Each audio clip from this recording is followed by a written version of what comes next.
It's Charter Local Edition. Brad Pomerance here in Riverside County today. We are joined by Jason Rothman. He is a board member with Pomona Unified School District. So I want to speak with you about some of the successes of Pomona Unified. It's been a good few months indeed. A few awards have come down the path. Talk to us about a program you've launched recently called Footsteps to Brilliance. So Footsteps to Brilliance is an early literacy initiative targeted at infants through 5 years old, but it also goes through second graders. And what we did is we partnered with a company to develop an app that you can use on your smartphone or your tablet or your computer at home, completely free of charge. Even if you don't attend Pomona schools, as long as you live within our district boundaries, I see. You get to access this app. And it gamifies and makes early literacy a little bit more appealing for people that may not wish to just sit down and read a book. It's been hugely successful. Our students have read almost 500 million words through Footsteps to Brilliance, and we've even challenged the city and Palmdale Unified School District to see who's going to get to 1 billion first. Why Palmdale? That's an excellent question. Do you know how that happened, other than you both start with P? Well, we went down the phone book and we just Right, exactly. And we couldn't get Paramount. Right, okay, right. But we actually have a nice running rivalry with Palmdale for our football teams. I see. It's a similar large district in LA County. We're both at the periphery of the district. Right, and right. Our superintendents and the boards have a very good rapport. So it's a friendly rivalry. It's nothing bad. I know the answer, but really explain for us why early literacy is so critically important once kids enter TK or K. So the earlier you start reading, the better off you'll be in your later grades. It used to be where a lot of people had the target of reading by 9, and we find that if you have a target so late into your primary schooling, you fall behind from the rest of your peers that learned how to read before they were in school. By also having this tied into bilingual education, so we get students that are both English language learners and early literacy learners together, they both advance in both ways at the same time, and it shows in their progress. They do very well, they read early. Please disabuse me of any notion that bilingualism in early years is confusing.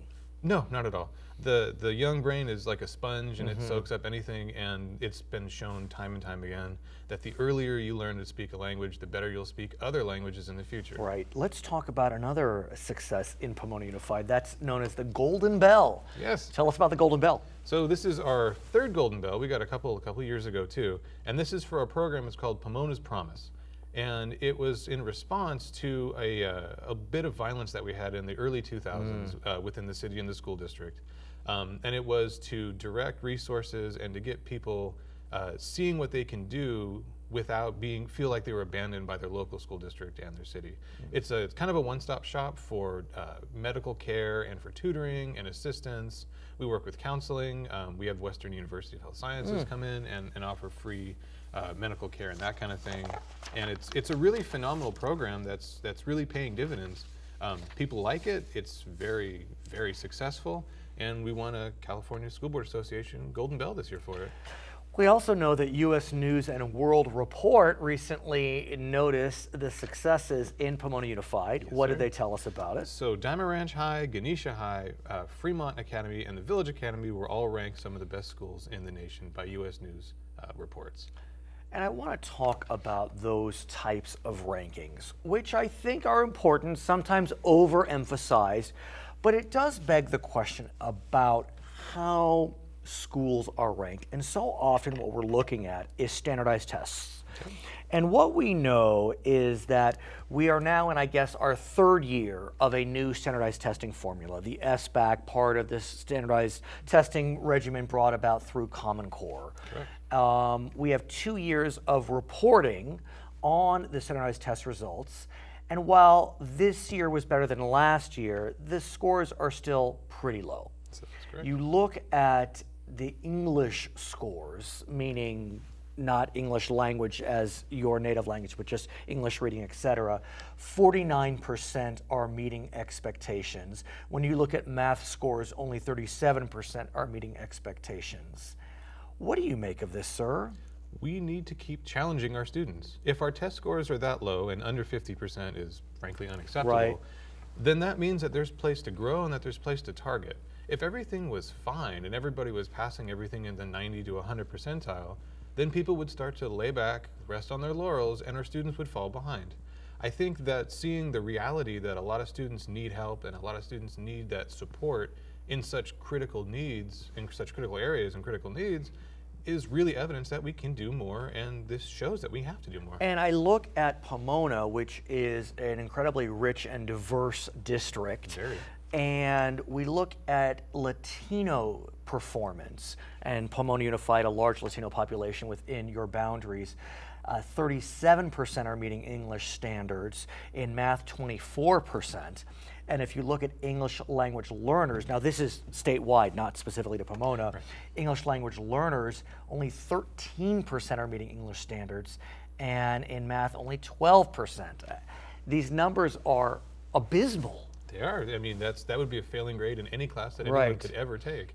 And I think that shows that the standard model of everyone tries to fit into the same category does not work. And that there's individual programs and there's a lot of possibility in the future to innovate for those groups of students that are not being served properly. They're being left behind, and there needs to be something that we can do about that to bring them up with the rest of the populace. But why, in your mind, and I'm talking to someone who's about to get his doctorate, not in education, but you are an educator yourself. Why is it that we see these huge achievement gaps? And it's not just amongst ethnicity, it's amongst economic classes. You know, you look at the economically disadvantaged. In English, they're only meeting standards at 35%. In math, 23%.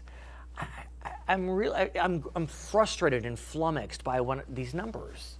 Well, if you don't have your parents at home when you get home, it makes it very challenging to do your homework with your parents. And if you're working 2 jobs to support your family, if you're in the economically disadvantaged category, you just literally do not have the time that you can spend working with your children on their homework and making sure that they don't fall behind.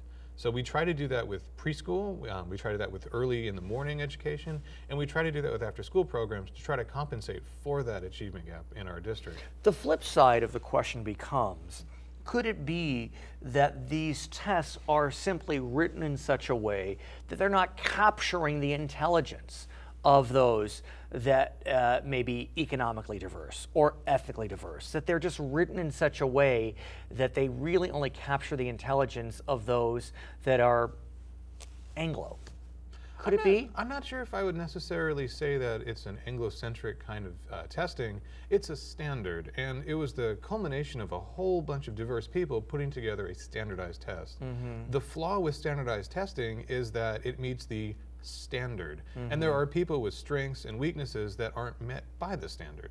So I think by taking a standardized test and putting a lot of weight on it, especially as such early kids, you take away a lot from their ability to truly flourish and become intelligent individuals when that's what they always are. Could it also be that because this standardized test is so different than what we had before, where we're on a computer, where the questions are adaptive, so harder questions are coming if you're getting the answers correct, easier questions are coming at you if you're not, could it be that it's just an adjustment period and the scores will even out in a few years? It's totally possible. I know that there's a lot of people that are studying this right now, and that's their job. And right, and not ours. and not my job. I'm more interested in supporting the students to make sure that they can meet their entire goals. His name is Jason Rothman. He is a member of the Board of Education in Pomona Unified. My name is Brad Pomerance. You're joining us from Riverside County on Charter Local Edition.